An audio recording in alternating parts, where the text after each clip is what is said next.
Women have higher standards than men in general. I don't know one woman that would tolerate if her husband or man was obsessed about reading some books about Amazonian women, big-breasted Amazonian women having orgies with the main male character. I'm pretty sure that any woman that witnessed that her man was doing that would be like, am I just a hole? You're using me. Those are the kind of things I would imagine that a woman would have a high enough standard to she wouldn't be like, oh, well, I'm getting more action, so I'm happy. And I understand why men tolerate it. Because they want sex. And they're getting more of it. And she's more turned on and she's more adventurous and all of these things. And I get that. And it's like, yes, in a way, gentlemen, that's great. You're like, oh, wow, it's Disneyland. I get it.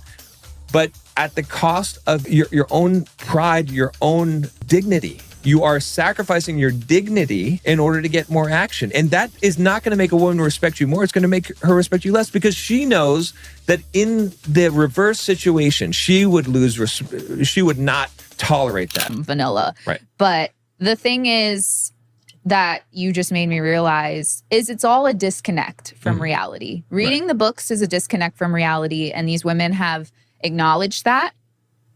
And even wanting something in the bedroom that you wouldn't want in your everyday life is a disconnect from your reality. Like there should be, that's like me saying, okay, this is going to be really extreme, but I feel like I have to say something extreme, even though it's not super realistic. That's like me being like, all right, you can like, stab me a little bit, just a little bit, like cut me a little bit in the bedroom. But if some man if a homeless man up on the street came and cut me, I'd be like, what are you doing? You know what I mean? Like it's these things that you would never want in normal everyday life, but are okay here. And it's like, why? And it's because you're disconnecting reality from this other side that I understand probably how you got here. Right. And I understand that a lot of it's probably not even your fault. It's probably things you came across on the internet when we all shouldn't have been on the internet. Or some sort of experience happened to you. And the thing that I really don't get, and you kind of talked about it, and I think it's a good segue, is how people are trying to justify that this helps with their trauma. And one woman literally said, because the abuser gets abused. And I'm like, that if that's not fighting fire with fire and everybody's on fire, I don't know what the hell is. Because in what world, you might feel good for an instant reading that book and be like, haha, justice was served or revenge. That's great. But you also just witnessed someone else being abused. And I get that they're an abuser. But if you justify certain things with certain people, then that's already like disconnecting you from the whole point of what we're trying to say, right? Like, I genuinely ask some of these people too, like, is it the exposure therapy? Like, because maybe I could see that. Maybe I could see if you're reading something where someone's experiencing something that happened to you, that it feels like, okay, this happens to people. But again, I don't think that a fictional novel is the way to heal your trauma. I think going to a licensed therapist or somebody who can actually help you process the reality of what you went through, not some fairy king who's abusing the abuser of some alligator woman. I don't know what these books are about, but I cannot stand behind that these help you with trauma. Because the only thing that really helps you with trauma is somebody who can psychologically help you understand what happened to you, what happened in your brain when this happened, and how you can help your brain overcome those things. And it's not going to be easy. And reading books doesn't fix it, because these women would be like, I don't have trauma anymore. They're not. They're like, I have this trauma and I just read these books. You're perpetuating the trauma, actually. You're probably triggering yourself and you don't even realize it. You think that because the abuser is being abused and the person saves the day at the end or whatever happens, you're like, oh, like things will turn out good, but you still don't feel good. You still don't feel like your trauma is resolved because it's your personal thing that you have to deal with. You can't go off into whatever fantasy world and deal with it. If the book on trauma is The Body Keeps Score, I've read that book. Nowhere in that book did it say that you should watch other people go through your trauma. Nowhere in that. But there's plenty of techniques. If you do have trauma, you want some help with trauma, read that book first.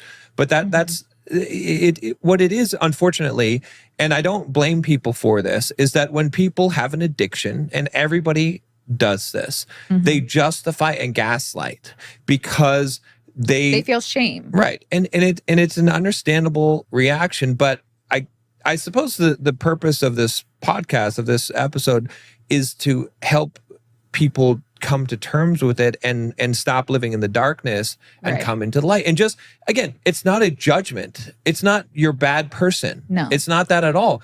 It's that understanding that these things are not healthy for you. They're not helping you. They're not reaching your goal. And you might think it doesn't matter and it's not a big deal.